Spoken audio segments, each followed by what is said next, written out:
Dan selepas lebih setahun persoalan tentang status siasatan berhubung laporan Pandora Papers yang dikaitkan dengan beberapa orang ahli politik serta tokoh perniagaan yang menyembunyikan kekayaan mereka di luar negara sudah menjadi persoalan.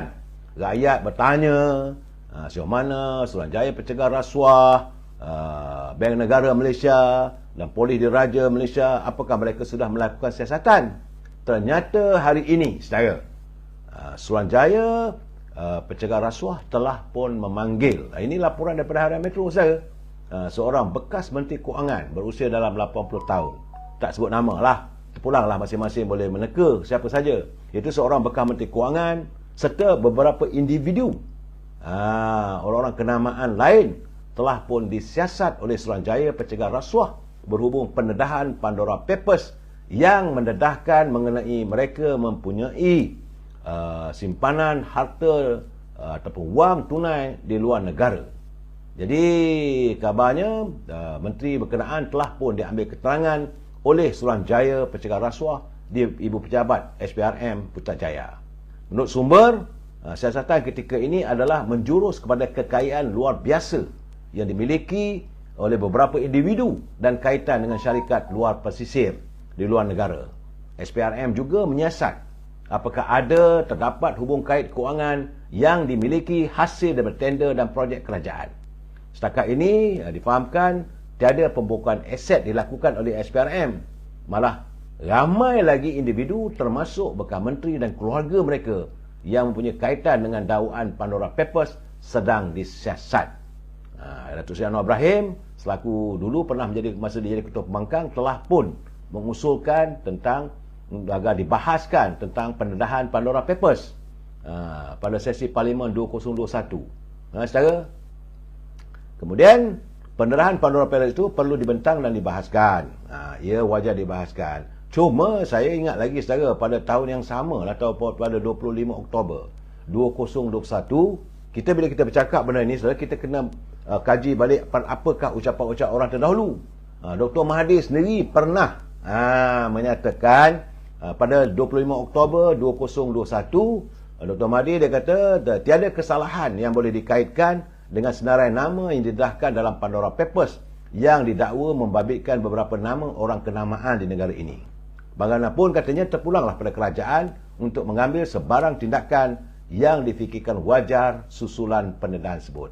Yang kita persoalkan sekarang, saudara, pertama sekali, apakah wang itu adanya kegiatan-kegiatan yang melanggar undang-undang, sama ada kegiatan korupsi ataupun tumbuk usuk ataupun perniagaan yang tak sepatutnya mereka lakukan.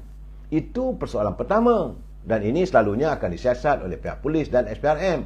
Yang kedua, kita kena dengar balik-balik, kenyataan Datuk Seri Anwar Ibrahim sewaktu menjadi Ketua Pembangkang. Beliau mahu supaya kerajaan membawa balik wang tersebut yang berada di luar negara yang nilainya ratusan bilion. Itu yang paling penting. Wang itu sama ada berada di Cayman Island, sama ada di Switzerland atau di Singapura ataupun di bank-bank pesisir. Kita mahu wang itu dibawa balik ke negara ini.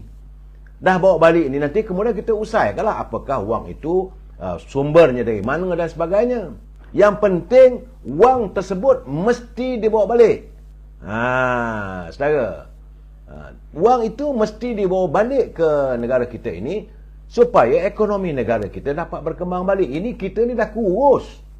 Ini umpama badan kita, saudara, darah dah keluar. Bila masanya nak tambah darah lagi dalam badan kita? Itu perumpamaan yang mudah, saya katakan. Jadi, bawa balik wang yang ada. Sebab itu bila Dr. Mahathir kata tak ada menjadi kesalahan, kita faham. Benar. Itu dia kenyataan beliau pada 21 tahun 2021, saudara. Pada 25 Oktober. Betul lah kenyataan itu. Mana tidak ada kesalahan kalau dia nak simpan duit. Tetapi, jumlahnya bukan sedikit. Ratusan bilion. Dan apakah? Ini perlu disiasat. Apakah Governor Bank Negara tidak tahu tentang perkembangan ini? Kerana Malaysia mempunyai undang-undang. Setiap rakyatnya tidak dibenarkan membawa wang keluar daripada negara kita melebihi RM20,000. Lebih daripada 20,000 mesti dapat kelulusan daripada Bank Negara. Bagaimana soal ini? Jadi saya bila tengok keadaan begitu, Dr. Mahathir cubalah bersilatlah, dia kata sebab soal nak siasat lah. Tapi bukanlah satu kesalahan. Tak salah mana. Ini akan melibatkan semua pihak, termasuklah Bank Negara. Kalau kita keluar negeri, kita kena declare wang dalam poket saya ini sejumlah RM20,000 Malaysia. Kalau lebih daripada itu, kena bagi tahu untuk tujuan apa, datang dari mana. Ini yang sedang harus dilakukan.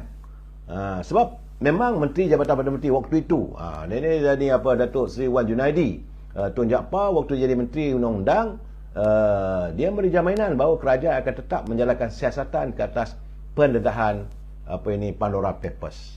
Itu penting, saudara. Dan bila menyebut adanya mantan Menteri Kewangan yang memang semua orang tahu dia kaya-kaya, tapi terpulanglah pada pihak berwajib untuk melakukan siasatan. Sejauh mana benar dia punya wang di luar negara. Terpulanglah kita sebagai rakyat biasa. Saya cuma memberi pencerahan apa yang dilaporkan, saudara. Tapi nampak gayanya saya melihat bahawa kali ini memang Suruhanjaya Pencegah Rasuah sudah pun mula menyingsing lengan. Jangan kita kata misalnya SPRM tidak buat kerja. Mereka membuat siasatan secara senyap, perlahan-perlahan. Dan dia tak boleh, orang kata tak pilih bulu. Tak ada dia colours blind. Sebabnya sebagaimana yang dilaporkan oleh Tun Carlos, Ketua UMNO bahagian pun kena bawa ke mahkamah hari ini. Ketua UMNO bahagian Shah Alam telah pun dihadapkan ke mahkamah session di Shah Alam atas 6 pertuduhan, termasuklah salah guna harta berjumlah RM440,000 dalam bagi program korban perdana dan sumbangan pakaian sekolah anak yatim serta menggunakan dokumen palsu pada 2010 dan 2017. Saya nak ingatkan pada anda semua, era ini era Datuk Seri Anwar Ibrahim menjadi Perdana Menteri, dan beliau memanglah akan menentang habis-habisan isu-isu korupsi ini. Cuma saya nak minta kalau boleh sekarang ni biarlah SPRM saja yang buat kenyataan. Jadi Perdana Menteri tak payahlah nak memberi komen dan sebagainya. Tengok kalau tak tegas, ditegaskan tindakan itu. Sebab yang rakyat nak tahu selain daripada isu korupsi yang diperjuangkan oleh Yang Amat Perdana Menteri adalah tentang kehidupan rakyat. Kerana beliau berjanji untuk menangani derita rakyat. Itu persoalannya. Jadi sehari ini apa yang telah berlaku, ketua bahagian di Shah Alam itu dituduh bagaimanapun dia tak mengaku bersalah lah, dan akhirnya dikenakan ikat jamin berjumlah sekitar 200,000 serta pasportnya dirampas, di mana pembicaraan akan diteruskan menurut di bawah kanun Seksyen 471 Kanun Keseksaan, dan kalau mengikut Seksyen 465 kanun yang sama. Jadi kalau sabit kesalahan boleh dipenjara sehingga 2 tahun atau denda kedua-duanya sekali, saudara. Itu tentang UMNO. Bagaimana bukan UMNO? Menurut laporan, ada laporan lagi, saya. Laporan kali ini lebih menggemparkan apabila Suruhanjaya Pencegah Rasuah dilaporkan bakal memanggil Presiden Bersatu Tan Sri Muhyiddin Yassin berhubung siasatan ke atas keuangan parti itu. Ini disahkan oleh SPRM, saya. Ini disahkan oleh SPRM sebagaimana yang dilaporkan oleh Akhbar dan New York Times. Tan Sri Muhyiddin juga akan dipanggil dalam tempoh terdekat. Ini kerana kenyataannya akan dirakamkan mengenai dakwaan wang sejumlah 300 juta yang diterima oleh parti tersebut. Memang pun kita timbul tanda tanya pada kita, timbul persoalan. Sebab kalau nak katakan derma, adalah saya tengok ada bloggers, ada yang buat live, dia kata bahawa ini dalam parti PBM cuma tinggal dalam 30 juta lagi lah semua. Itu bukan persoalan kita. Yang menjadi persoalan setelah dibentangkan kira-kira keuangan parti tersebut pada tahun 2020, 2021, parti itu menerima sumbangan sejumlah ratusan juta. Kerana saat itu rakyat susah. Saat itu, sekitar tahun 20, tahun 2021, rakyat ada yang angkat bendera putih nak makan pun. Tak ada dah duit. Ada yang bunuh diri. Perniagaan bergudum. Tapi mana, syarikat mana ataupun siapa, individu mana yang punya wang yang boleh menderma segitu banyak? Sampai ada yang 100 ribu lebih, 100 juta. Bukannya 100 ribu, 100 juta, ratusan juta. Katanya sampai Tan Sri Muhyiddin akan dipanggil untuk dirakam kenyataannya oleh pegawai SPRM mengenai dakwaan 300 juta yang diterima oleh parti tersebut sebagai dana politik daripada kontraktor yang dianugerahkan projek ketika pentadbirannya. Itu keadaan saya. Jadi sumber SPRM mengatakan 2 akaun bank milik Bersatu dengan jumlah baki 40 juta sudah pun dibekukan. Ada baki lagi 40 juta. Ini bukan soal 40 juta baki itu saya. Isunya adalah sebelum itu dah dibelanjakan katalah 200 juta misalnya. So datang dari mana sumber 200 juta? Itu yang jadi persoalan. Hasil pemeriksaan menunjukkan semua penyumbang pada parti terbabit adalah kontraktor yang menerima kontrak kerajaan ketika pentadbiran Tan Sri Muhyiddin.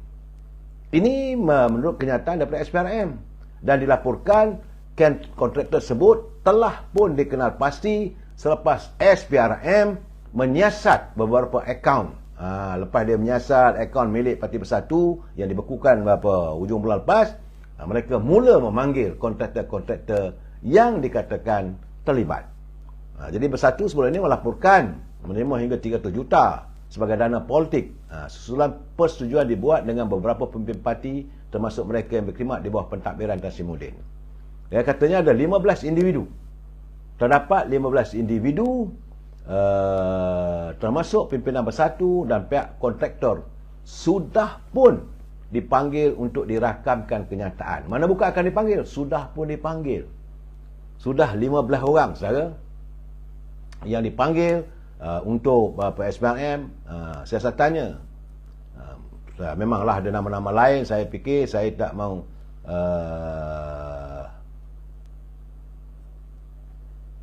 saya melihat keadaan begini, apa kenyataan daripada SPRM. Lebih saya tak nak tambah. Itu biarlah mereka melakukan siasatan. Sebab sekarang ni saudara bukan sikit-sikit. Saya dipahamkan ada lagi. Jadi lepas dia soal siasat, 15 dah siasat dah saudara. Kemudian tambahan lagi siasatan, panggil Tan Sri Muhyiddin, panggil pimpinan-pimpinan tertentu dalam kerajaan, barulah ada tangkapan. Saudara, SPRM ni dia buat kerja secara jelas-jelasnya, bukan dia buat main-main. Dia tak mau lagi, pengalaman sudah tu main cekup begitu saja sekarang ni.